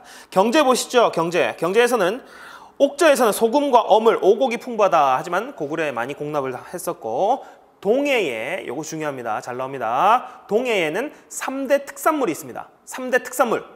이 3대 특산물, 단단한 활, 단궁, 그 다음 바다표범 껍데기, 반어피, 과일나무 아래를 지나다닐 정도로 키가 작은 말, 과하마, 이렇게 3대 특산물이 있습니다. 3대 특산물. 바다표범 껍데기가 참 신기하죠. 그런데 이건 1950년대까지만 해도 일제강점기까지만 해도 막 지난 시점 그때까지만 해도 우리나라에 강치라고 불리는 물개들이 굉장히 많았습니다. 동해안에. 그런데 일제강점기 때 이놈들이 다 잡아가가지고 씨가 말랐어요. 물개 씨가. 우리나라 원래 물개들 굉장히 많았었습니다. 자, 제천행사 보시죠. 옥저와 동해 둘 다 간섭받았지만 옥저가 더 많이 받았다. 그래서 하늘에 제사도 못 지내게 했습니다. 제천행사 없어요. 옥저는. 동해는 무천이라는 제천 행사가 존재했었습니다. 무천. 그 다음 옥저 풍습 보시면 민며느리제, 요거는 고구려의 서옥저와 비교해 보시고 그 다음 밑에 가족 공동무덤이 있습니다. 가족 공동무덤. 이게 뭐냐면 옥저에서는 가족을 끔찍이 여깁니다. 끔찍이. 그래서 죽어서도 가족은 함께한다. 이런 의식이 있어요. 죽어서도 함께한다. 어떻게 하냐면 자, 할아버지가 돌아가셨어. 그러면 가매장을 한 다음에 살만 썩으면 뼈를 추려가지고 우리 집 가족 공동묘에다가 묻어요. 그 무덤에는 고조 할아버지 뼈도 있고 증조 할아버지 뼈도 있고 할아버지 뼈도 있고 저도 죽으면 가매장 했다가 뼈만 추려서 그 가족 공동묘로 들어가는 겁니다. 그래서 죽어서도 가족은 함께한다. 옥저입니다. 옥저. 가족 공동무덤. 자, 동해로 갑시다. 동해. 읍군 삼로 동일하고요. 아까 3대 특산물 봤었고 무천이라는 제천 행사. 그 다음 동해의 사회 풍속 한번 봅시다. 동해에 관한 문제가 제일 많이 나왔었습니다. 과거에. 자, 족외혼. 다른 부족과 혼인을 합니다. 동해에서는 같은 부족끼리는 결혼하지 않아요. 동해가 지금의 강원도 지역입니다. 강원도에 동해시라는 곳도 있죠. 동예하고 연결해 보시고 그냥 이렇게 공부하시면 됩니다. 강원도에서는 같은 부족끼리 결혼하지 않는다. 그 다음 책화라는 풍습도 있습니다. 강원도 동해에서는 산천을 중시했기 때문에 그 영역을 침범해 오면 소, 말 등으로 배상을 해줘야 돼요. 산천을 중시한다. 이게 책화입니다. 책화. 그 다음 동해의 집터를 보면 어떤 형태로 되어 있냐면 철자형과 려자형이 되어 있습니다. 이게 한자 철, 그 다음 밑에 있는 게 국려자입니다. 이런 집터가 나왔었다. 이 집터는 뭘 의미합니까? 철자형은 원룸은 원룸인데 주방 따로 이렇게 되어 있다는 거죠. 원룸 원룸인데 세 구획으로 나눠져 있다. 그 다음에 려자형 집터는 뭡니까? 방 두 칸짜리. 방 두 칸짜리가 많이 나왔었다. 동해에.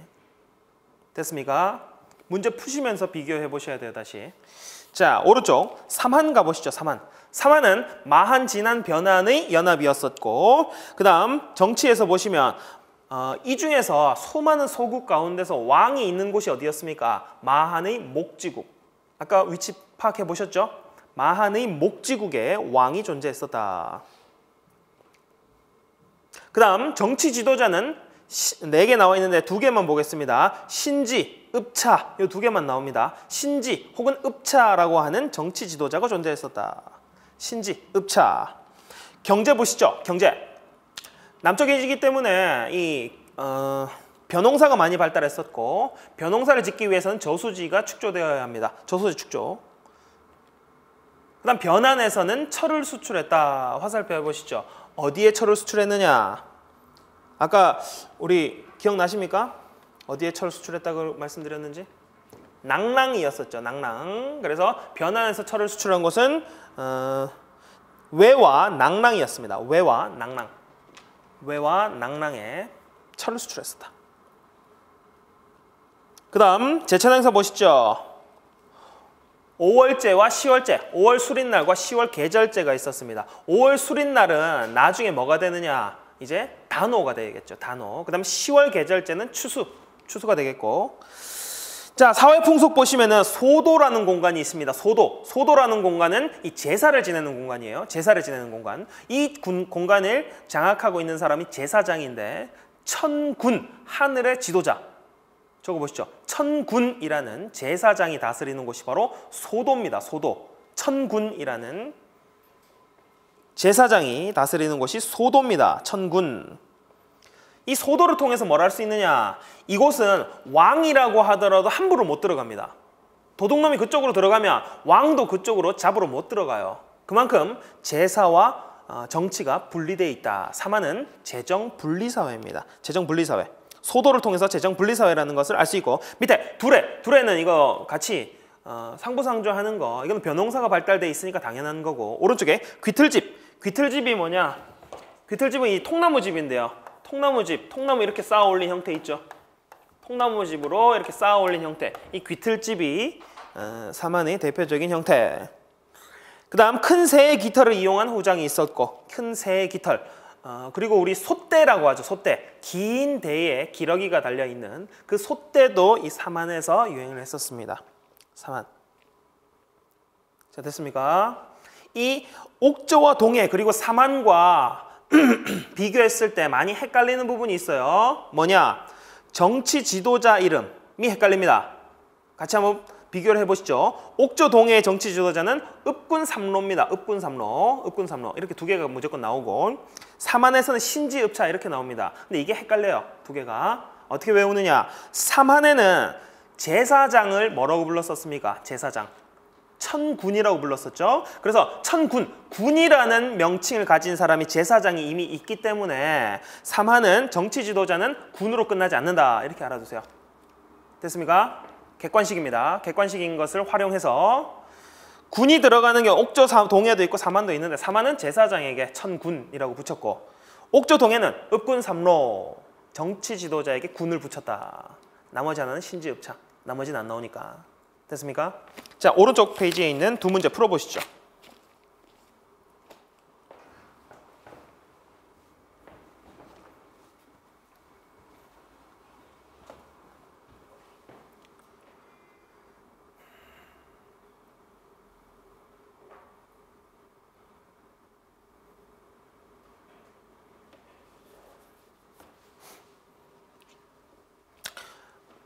해설을 보지 말고 그냥 풀어보세요. 그리고 애매한 내용은 반드시 체크를 해놓으시기 바랍니다. 그래서 복습하실 때 그 부분만 볼 수 있도록.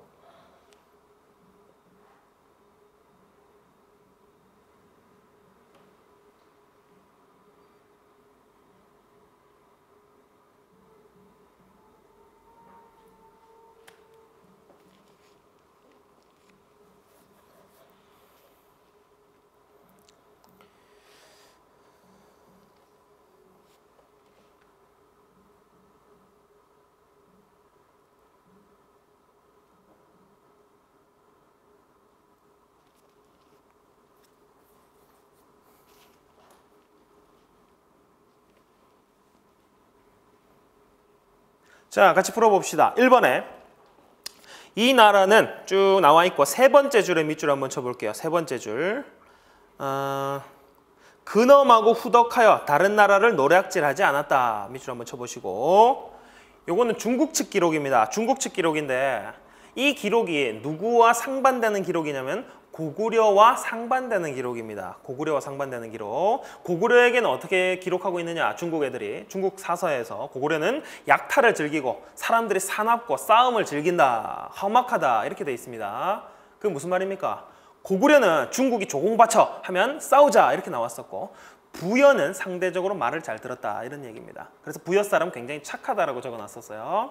자, 그거보다 밑에 있는 마지막 줄에 밑줄 한번 쳐보시죠. 가축의 이름을 딴 관명, 이게 뭡니까? 바로 마가, 우가, 구가, 저가, 사출도를 얘기하죠. 사출도.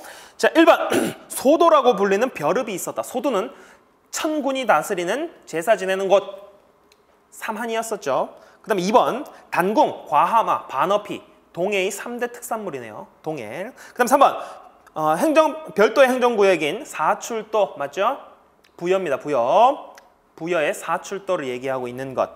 그 다음 부여의 정치체는 사출도 더하기 왕, 그래서 오부족 연맹. 4번 10월에 왕과 신하들이 국동대열에 모여 제사를 지냈었다. 동맹이라는 제천 행사를 지냈다. 이거 고구려네요. 어떻게 외우라고 했었죠? 고구려 용맹하니까 그냥 동맹으로 보자고 그랬습니다. 부여는 부여원고. 5번에 시체를 감회장하여 뼈를 추려서 목각에 안치하는 풍습이 있었다. 요거 뭡니까? 가족 공동무덤. 옥저입니다. 답은 3번이고. 자, 2번에 당신들은 우리 부족의 경계를 침범했으니 소말로 배상하시오. 산천을 중시했었다. 다른 부족과 같은 부족 내에서는 혼인하지 않았다. 족외혼. 그리고 여기 나와 있는 책화 등의 풍속이 있었던 국가 어디입니까? 동해죠. 동해. 지금의 강원도 지역. 라네요. 라. 됐습니까? 자, 오늘 지금 첫 번째 시간에 했던 내용들, 특히 이제 구석기, 신석기, 청동기까지의 내용들은 가급적이면 오늘 다 그냥 이해를 하고 넘어가실 수 있습니다. 그리고 여러 국가들의 풍습 같은 것들은 제가 오늘 나눠드렸었던 문제가 2개가 있을 거예요. 16문제 그리고 20문제 있는데 이 16문제에 들어가 있는 문제들 다 풀 수 있을 정도면 무리가 없습니다. 자, 첫 번째 시간 여기까지 하고요. 두 번째 시간 조금 있다가 잠시 쉬고 뵙겠습니다.